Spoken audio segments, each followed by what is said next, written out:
Gentlemen, thank you so much for being on the show, and shout out to Doug Landis for connecting us. Doug is, as you know, a legend, and most folks who are listening to this show know Doug. So again, shout out to Doug. Real quick, Martin, why don't you just tell us a little bit about your background and what was the inspiration behind building SendtoWin? Yeah, well, thanks for having us. Doug's one of our advisors and a good friend, so very grateful that he connected us as well. I'm one of the co-founders here, and I've done marketing my entire career. I used to lead global marketing at Google for Flutter, and then decided to go back into the founder journey. So got my MBA at Stanford, which is where I started building different software businesses, and I've always thought about pipeline and how do I generate more customers and quickly discover new segments and people to target. And so for one of my last companies, that was a big struggle, which is just getting new businesses. And at first tried, hiring outsourced agencies, tried bringing in-house SDRs, and eventually decided to bring on Sam Chandler to join the team and help me build a system for my own startup. And this was almost 3 years ago, but it worked so well to the point where we realized, wow, this is very powerful and can help most B2B companies, regardless of size or industry. And so that's 3 years later. We've worked with hundreds of companies, Fortune 500 to pre-seed, and have gone for there, and excited to talk more about what we do. Awesome. Sam, real quick about your background and what inspired you to join Martin? Yeah, so I come from a traditional sales background. So I started my career at Oracle, where I was an SDR in Santa Monica. And after Oracle, I went to Google Cloud, where I did inside sales, supporting their key accounts, and actually helped unlock a deal with one of the largest enterprises in the world from a cold email.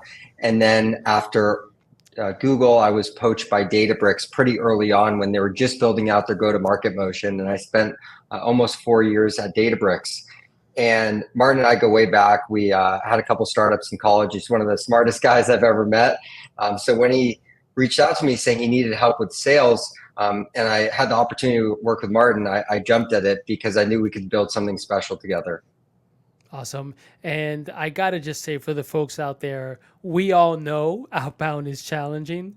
And so what you're going to learn here today is going to be key to helping you think about the key pieces, right? These 3 key components to outbound success, but also you can hire this awesome team to be able to do that. So without further ado, Eddie, why don't you just tell us a little bit about your background and what inspired you to join Martin and Sam? Yeah. So started my career out of university with Google Cloud. I was on the first SDR team for Google Cloud when we were a tiny little division within Google, less than, I think, 500 employees. Quickly thereafter, joined the same team as Sam Chandler in Austin, where we became close friends and colleagues, just sourcing deals for key accounts, worked with companies like Procter & Gamble, Schlumberger, Boeing, learned quite a lot, and then spent the bulk of my career scaling out Google Cloud, and most recently led an enterprise sales team on the West Coast.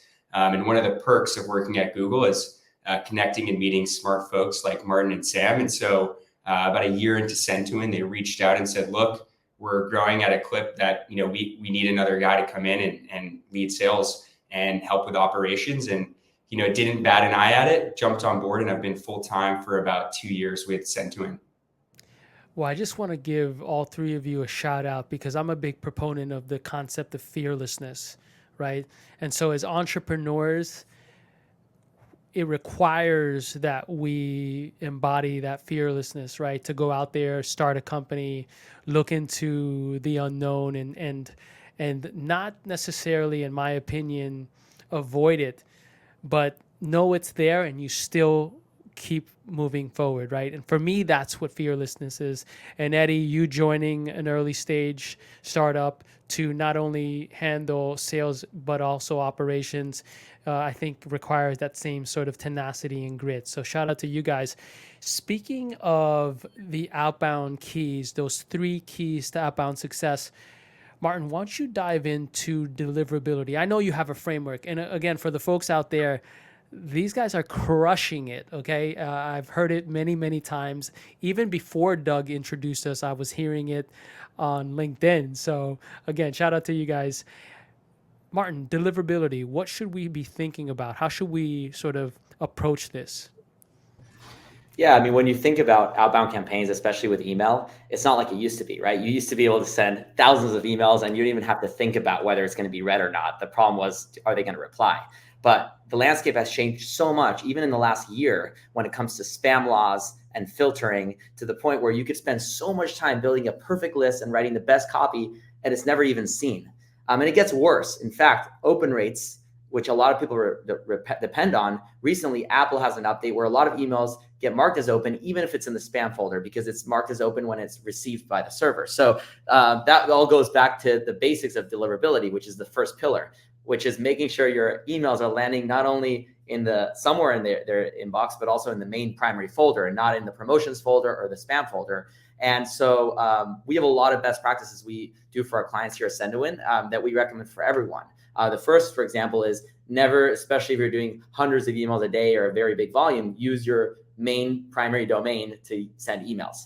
Because one is, if it gets blacklisted or you send invalid or catch-alls, you could actually block your primary domain from receiving or sending emails, which could damage emailing your current customers or kind of other, especially for big organizations, other huge cost implications. The second is making sure you are structuring the emails in a way that really aren't very spammy, meaning don't add all these links and attachments to it, right? Make sure you have opt-outs and are compliant with the Can't Spam Act. Making sure that every follow-up email, you're just not repeating the same plain text to everyone that's three pages of scrolling, because all that can be very detectable by these filters, and also it just annoys people, right? And so I think it's really important to understand all these nuances with deliverability. And obviously I recommend doing a lot of research, or of course feel free to work with our team to actually set up your own infrastructure and domains for emailing, to make sure that you're reaching the right thresholds and not kind of just going above the spam law.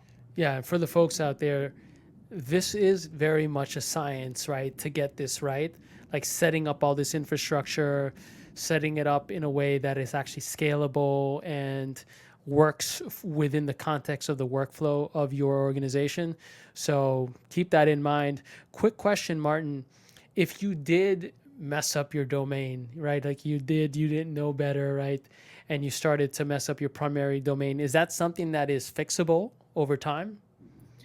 It's definitely fixable, but it's always better to prevent it. There are a lot of tests you can do over time, what we call them placement tests, which essentially tell you where your email's placing, and also domain health or reputation tests. And we do this all the time for our customers, not just for the setups that we do for ourselves, but also on their main domains, because they still have to eventually use their main emails to respond to really hot leads that we bring them. And so if those emails are not doing well, it can also be very damaging. So the answer is yes, and there's a lot of tools out there that do these tests, but just make sure you do your own research on these tools. Another big component is validating the list that you're using to send in the first place, because a lot of databases, if you just pull a list of 1,000 contacts, half of them might be catch-alls or bad data or not actually real emails anymore. And if you send too many to all those, it could immediately tank a lot of their reputation. So yes, I recommend constantly testing, scaling up slowly, using a warm-up service, and making sure you diversify either with a subdomain or with a brand new URL,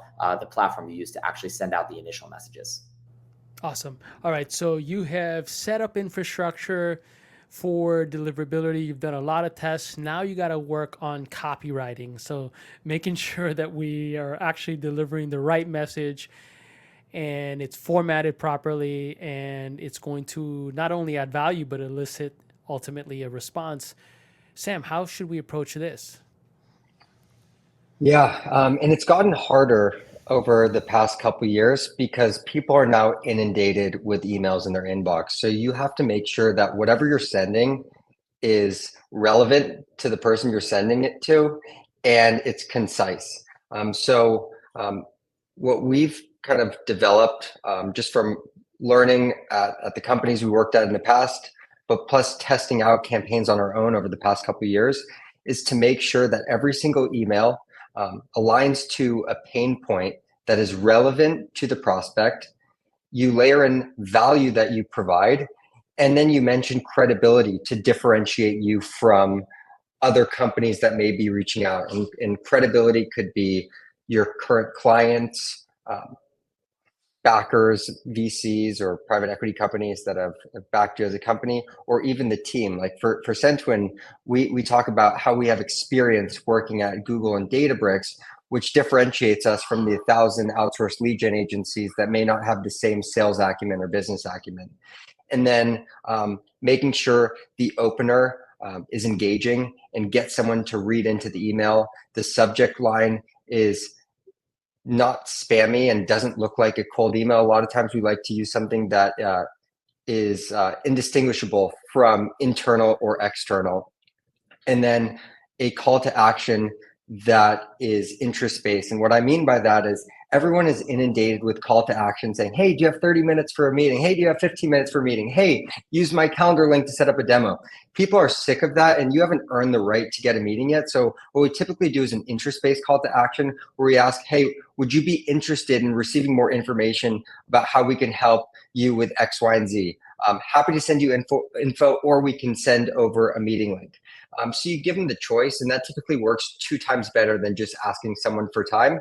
And I think the most important thing is iteration, making sure that you're testing different subject lines, different openers, different value statements, different call to actions as much as possible to figure out what works. Because the messaging you come up with in the beginning to a specific segment might not be the best messaging. So look out for clear indicators, read the replies you're getting, look out for objections, figure out a way if you can weave in objection handling methods within your emails to make sure that you're sending the best possible information in a concise way to the prospect.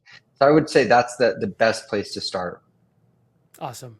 All right. So we have tested and set up our infrastructure for deliverability. Then we have written copy in a effective way. We've also started to take some of the insights that we've learned from past campaigns or past outbound emails and use that to refine the copy. And now, Eddie, it's time for targeting. How should we approach targeting? Yeah, well said, Martin and Sam. So in terms of targeting, I think a lot of companies these days just rely on traditional data providers, the Apollos, the ZoomInfos of the world, which are great and can certainly be a great starting point. But if you want to do this and almost have a guaranteed success rate, you need to get creative and you need to be very specific with who you're reaching out to. If you are a real estate company, you should be using a completely different database than reaching out for an e-commerce company. So things that we try that have worked quite well are events. Let's say you're an e-commerce company, you're targeting specific buyers, and they're going to be at a couple of events. We'll go out and actually scrape the attendee and exhibitor lists. It's very targeted. It's an almost guaranteed fact that the folks at these events are going to be interested buyers based on the fact that they're going to the relevant event. Additionally, don't cut any corners, right? Like if you are, for example, we work with a trucking company, there's actually a national database that has a DOT number that ties to every single trucking company in the United States. You can go on their website and pull very specific information. So for example, what we've done is we've been able to pull customers from that database and then correlate the state that they're in, and then go to our customer in the trucking business and say, hey, tell us all the customers you work with in this state. And then in the copy that Sam would have written, we'll actually have a smart tag that will pull in the customer reference of the state that they're already working in. And so then it becomes highly targeted and highly tailored in the messaging and the outreach, because we know we're reaching out to specific trucking companies that are correlated to these DOT numbers. Also, things like the tech stack. If you're a SaaS company and you're looking to work with specific businesses that use Google Cloud or use GitHub, etc., make sure you're doing the extra legwork to ensure that these customers are actually using the technologies that these software businesses are going to integrate with or enable. Buyer sentiment profiles, right? A lot of databases like Apollo are capable of actually pulling in sentiment information that customers are looking for a revenue tool or any specific tool. So lean in, try and find specific buyer sentiment profiles.